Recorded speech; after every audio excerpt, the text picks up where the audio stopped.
G'day and welcome to What Happens in the Shed, and welcome back to this video series on making electricity from wood. Well, it's been a while since the last gasifier video, and now that I've got most of the evening and night jobs out of the way, I can finally get back to this. But rather than continuing with the Mark II reactor, I think I should probably finish the filter. So here's the filter in waiting. It's been sitting like this for quite some time. It is so close to being finished. So I thought rather than dragging it out, I thought let's just get it finished, let's get it done and we can move on. So we're going to jump back in time to some earlier video footage. So I'll see you back here a little bit later. Enjoy. I'm going to start with getting rid of some of the bits on the bottle that we don't need.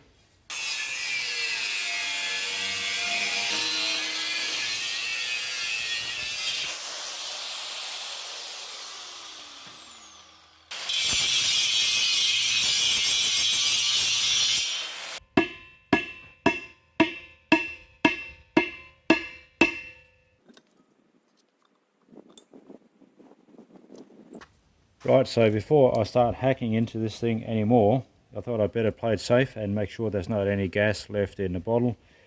We've all seen too often what happens if you don't make sure the gas is out and you start cutting into these. So I'm just going to do it the usual way and fill it in with water, and I'll displace any residual gas which may be left in the bottle. Better safe than sorry. I can definitely smell something. I don't know whether it's gas or whether it's just stale air, but there's definitely a bit of smelly air coming out of there now.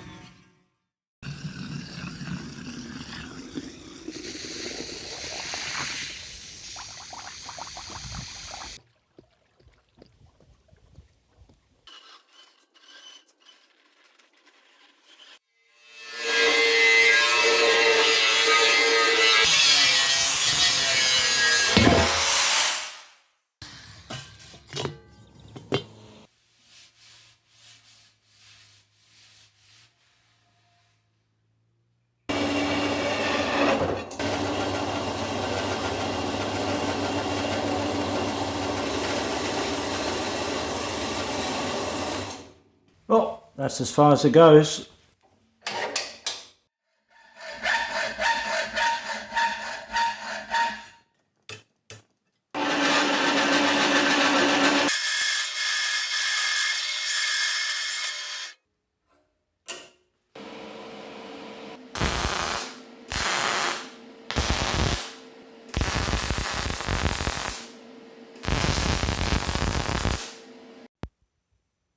I just fabricated some feet for the filter legs. They just fabricated out of 40 and 50mm flat bar. So I've just got to weld them to the legs now.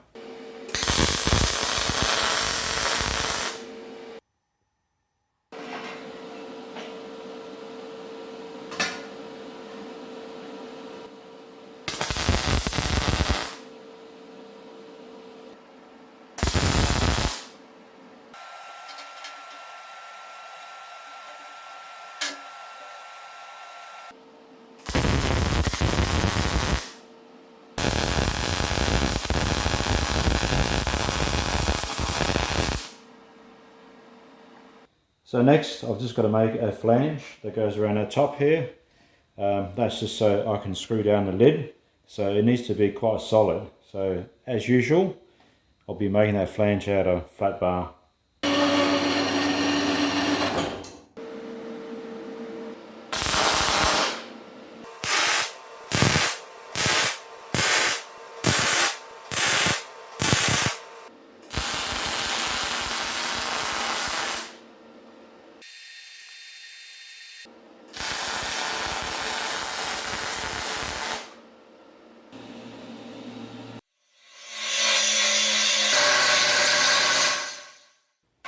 So it's all going smooth on this side.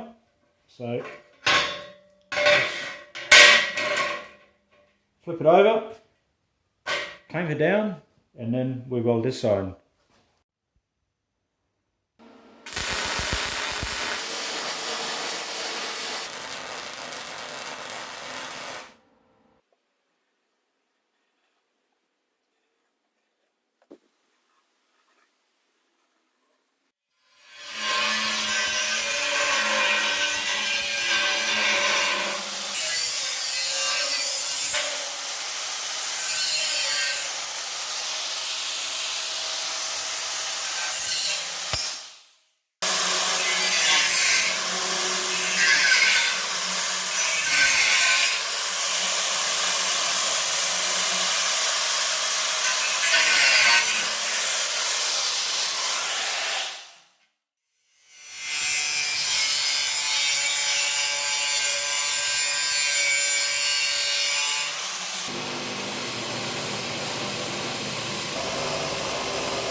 when I cut the bottom off this cylinder, it popped out of shape a little. It's not perfectly round anymore.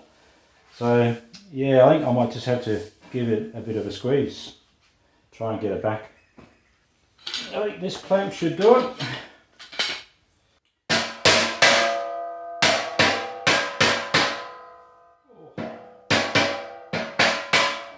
That's it. Hey, that's a bit tight. Rightio, I'm ready to weld the flange onto the filter body. You'll see here that I've spaced the flange up with some 5mm packers, and all that does is that gives me a bit of a, let's call it a retaining angle for the seal.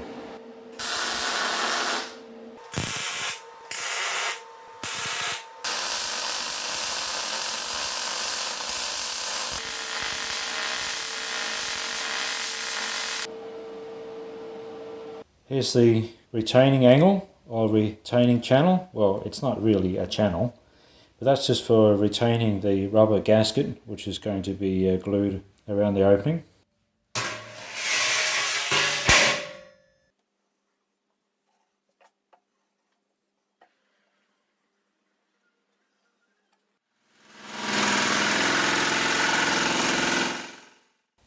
So I just want to see if this thing actually fits down through the filter.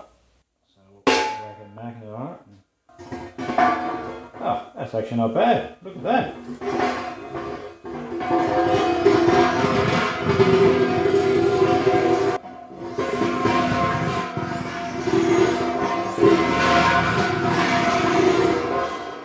It's like a big damper.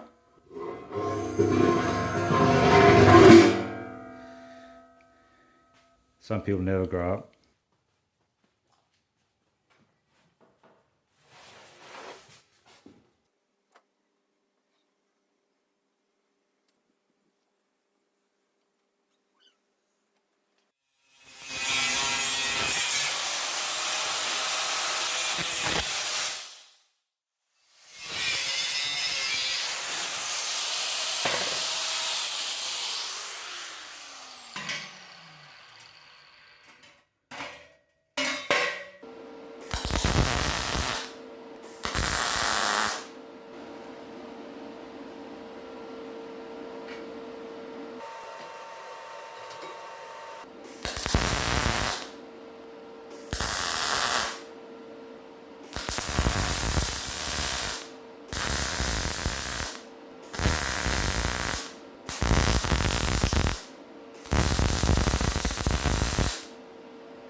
Check out my new hand shearers.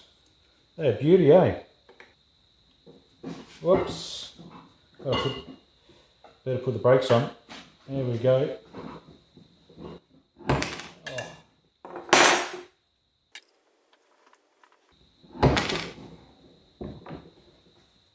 Happy days. Oh, that's pretty close actually. Not bad for a first pass. Yeah. So I've just got to bend the other bit here and then we'll weld it together.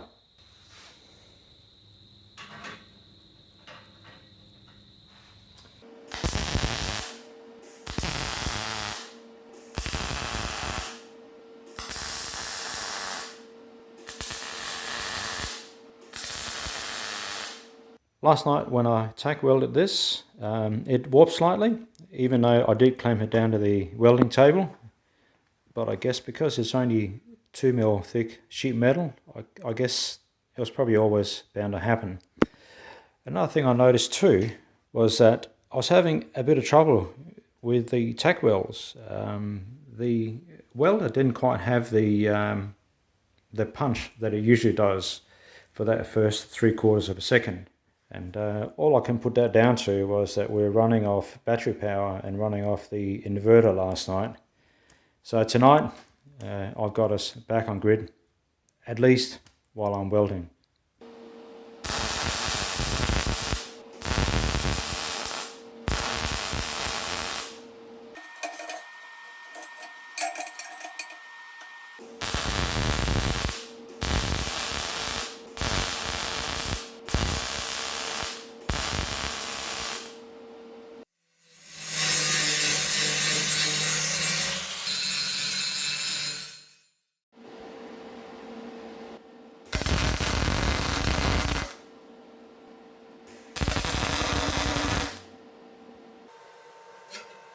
Unfortunately, when I welded this, it warped a fair bit more than I anticipated. So yeah, look at that, that's warped like there's no tomorrow. And tell you what, that's not going to straighten up too easy either. So that's why I welded these pieces of flat bar in. That just gives me something to clamp to.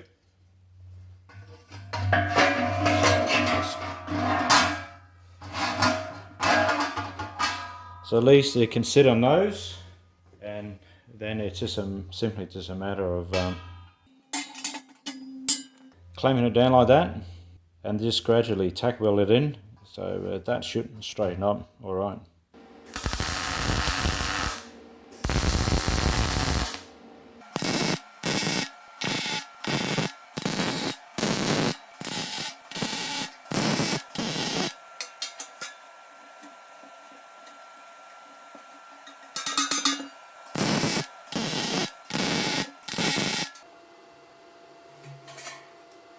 Rightio, let's have a look. It looks and feels straight.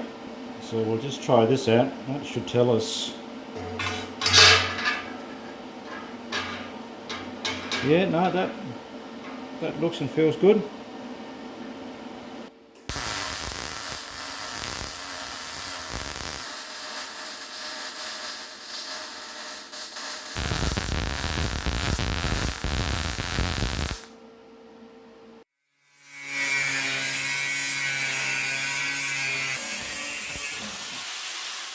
The press brake has been set up for bending smaller diameters, and that's what this grey thing here does. It just gets the material away from the jack so it doesn't clash with that. And so we're going to be bending upwards and around this, because the bulk of this here won't allow us to bend smaller diameters. Once I start bending it, it'll be a bit more clear.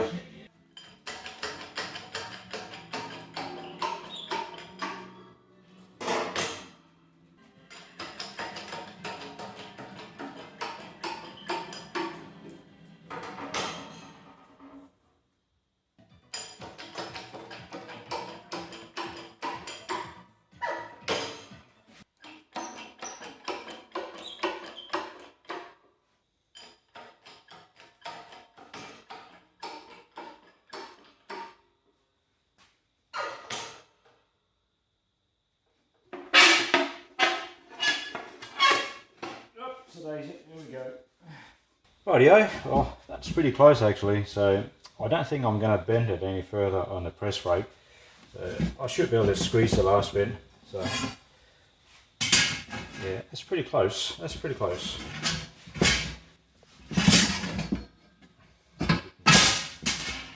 Yeah, no worries, we'll get a strap around it and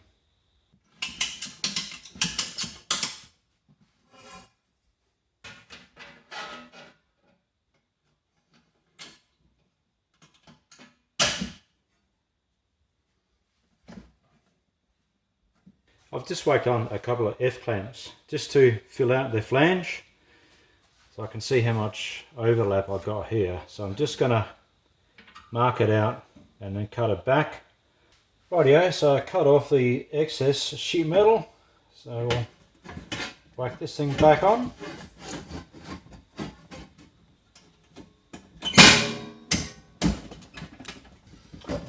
that's a lot better.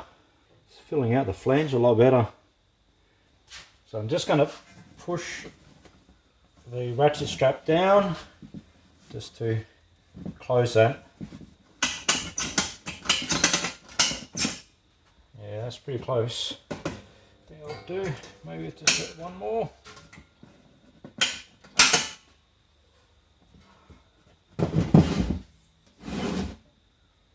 Right, so I end up with a bit more of a gap than I was anticipating here. That's going to be a bit hard to weld. So here I've got a bit of offcut from one of the ends. So I was just thinking I might just clamp that in behind there. So I'm thinking that way I'm probably less likely to blow holes in this. So I might just rip this through the bandsaw because it doesn't need to be this wide.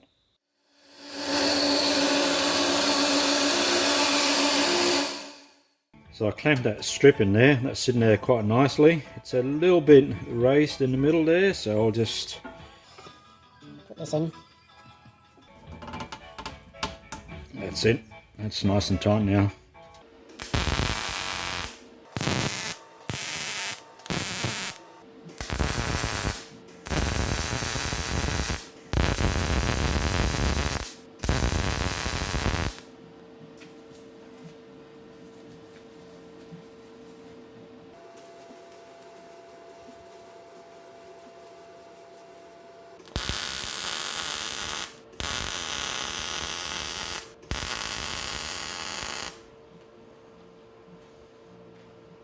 Well, for once I've managed to weld this without the thing distorting to all buggery.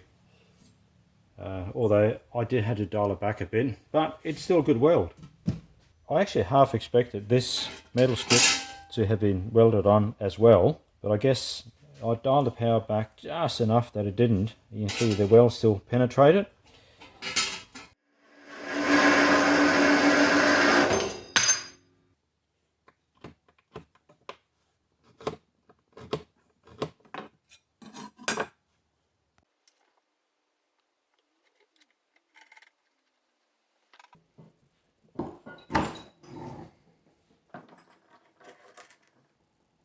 Beautiful. Right, well I guess I should probably explain what this thing is. Basically this is the actual filter, or the filter tube. This is where the filter medium goes in. There is still mesh which will continue a bit further down the bottom here. So the body is fabricated out of 1.6mm sheet steel. The flange here is fabricated out of 2mm sheet steel. Now with this flange only being 2mm thick and it's going to be welded to the body here, I'm a little bit concerned that it's going to warp and twist and bend when I weld it.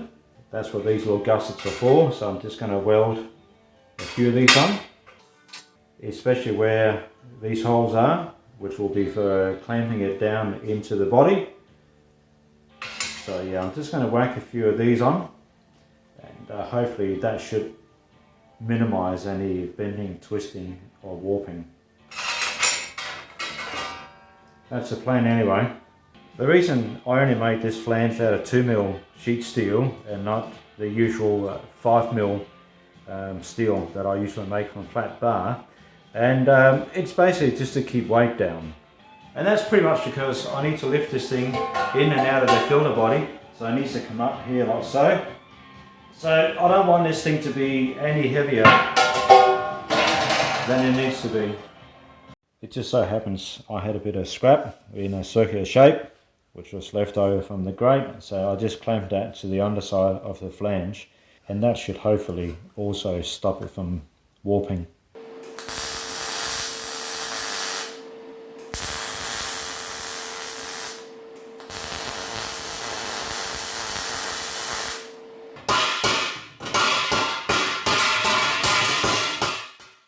Rightio, so as far as the mesh here goes, the original plan was to have used expanded mesh. Then I thought, by the time I find a supplier for it, I'll go and pick it up during the week.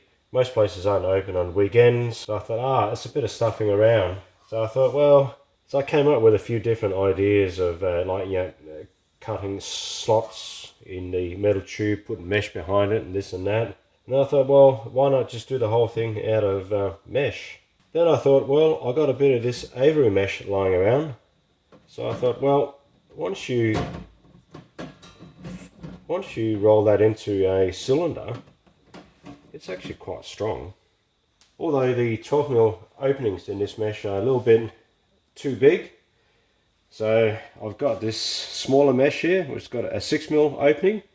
So my thought was I'll just put this on the inside and you put those two together. And I reckon that's spot on, eh? I'm just attaching the smaller wire, or the smaller mesh, to the bigger mesh. So I'm just making this wire nice and tight so it doesn't flop around. So I'm just attaching the mesh to the tube, and I'm just doing that using pop rivets down through here. Then at the back of the mesh, I'll just pop rivet these metal plates.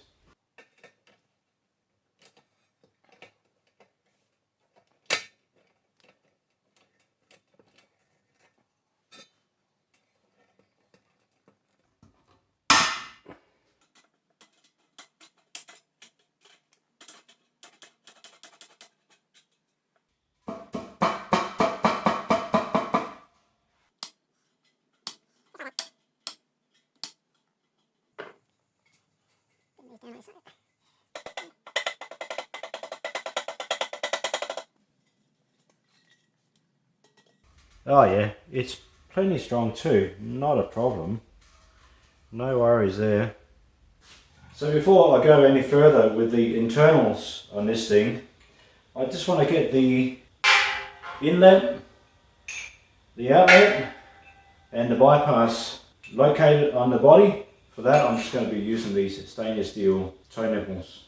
Ideally I'd like to line it up with the condensers and the rest of the gasifier. Yeah, so I'm going to have to sit the thing in situ, and I just got to make up a bit of a subframe here that it can sit on.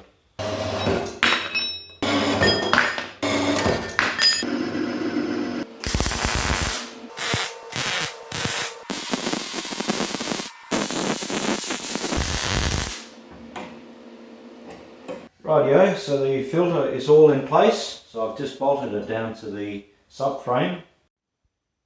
So around the back of the gasifier, I just had to make this bracket because the filter ended up actually sitting past the frame.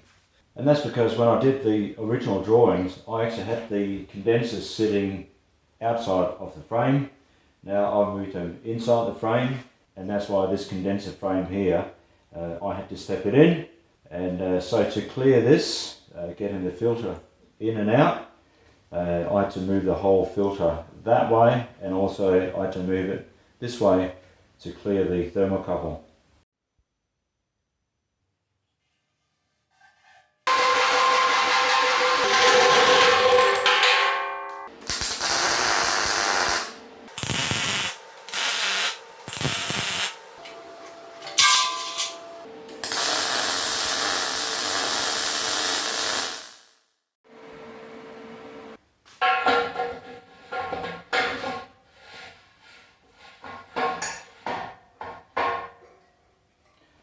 Ah, I can't believe it. I've done it again.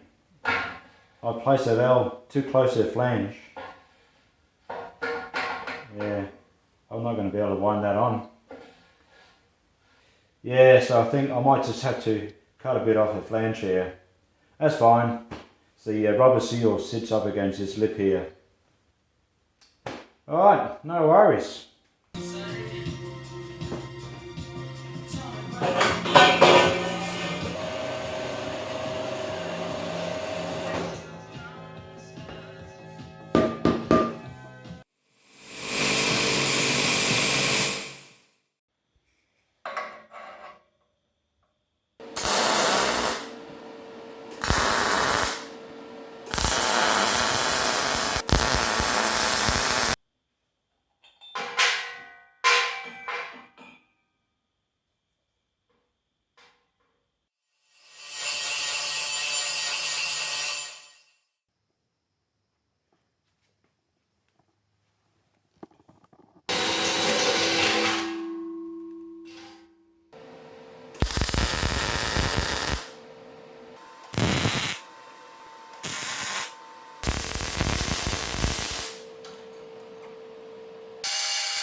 what I made here is just a bit of sheet metal angle.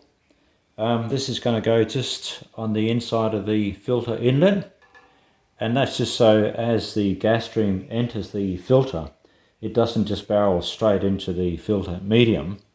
It's going to hit this and then disperse around the filter medium.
So here we are, it's finally finished.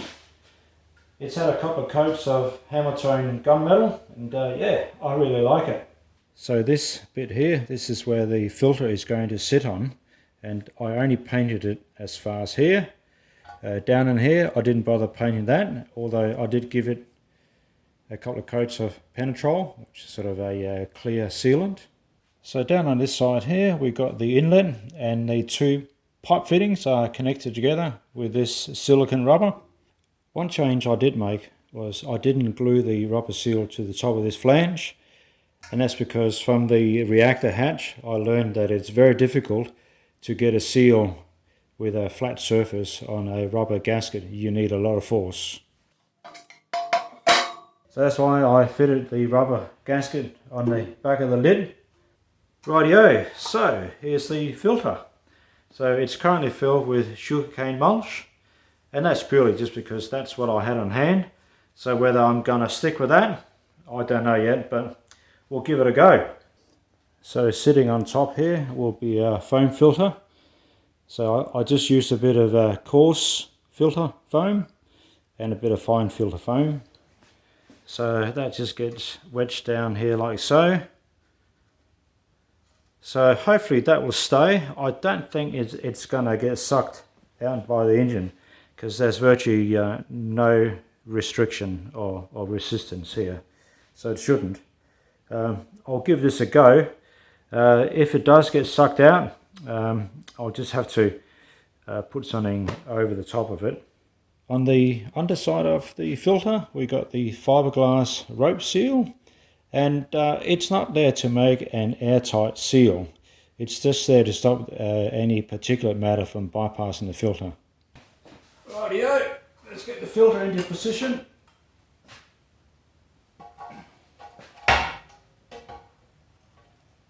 There we go.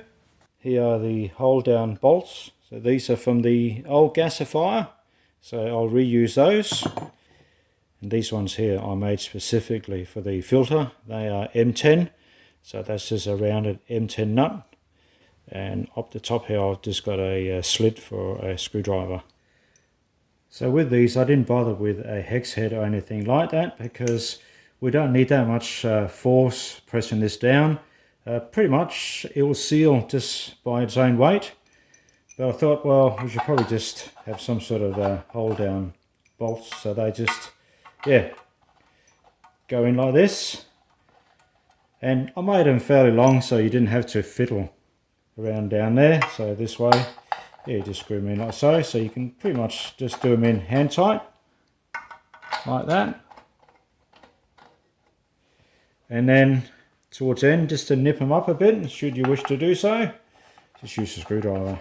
Just like that, that's it, we're done. So on goes the lid. Make sure the holes line up. That's it.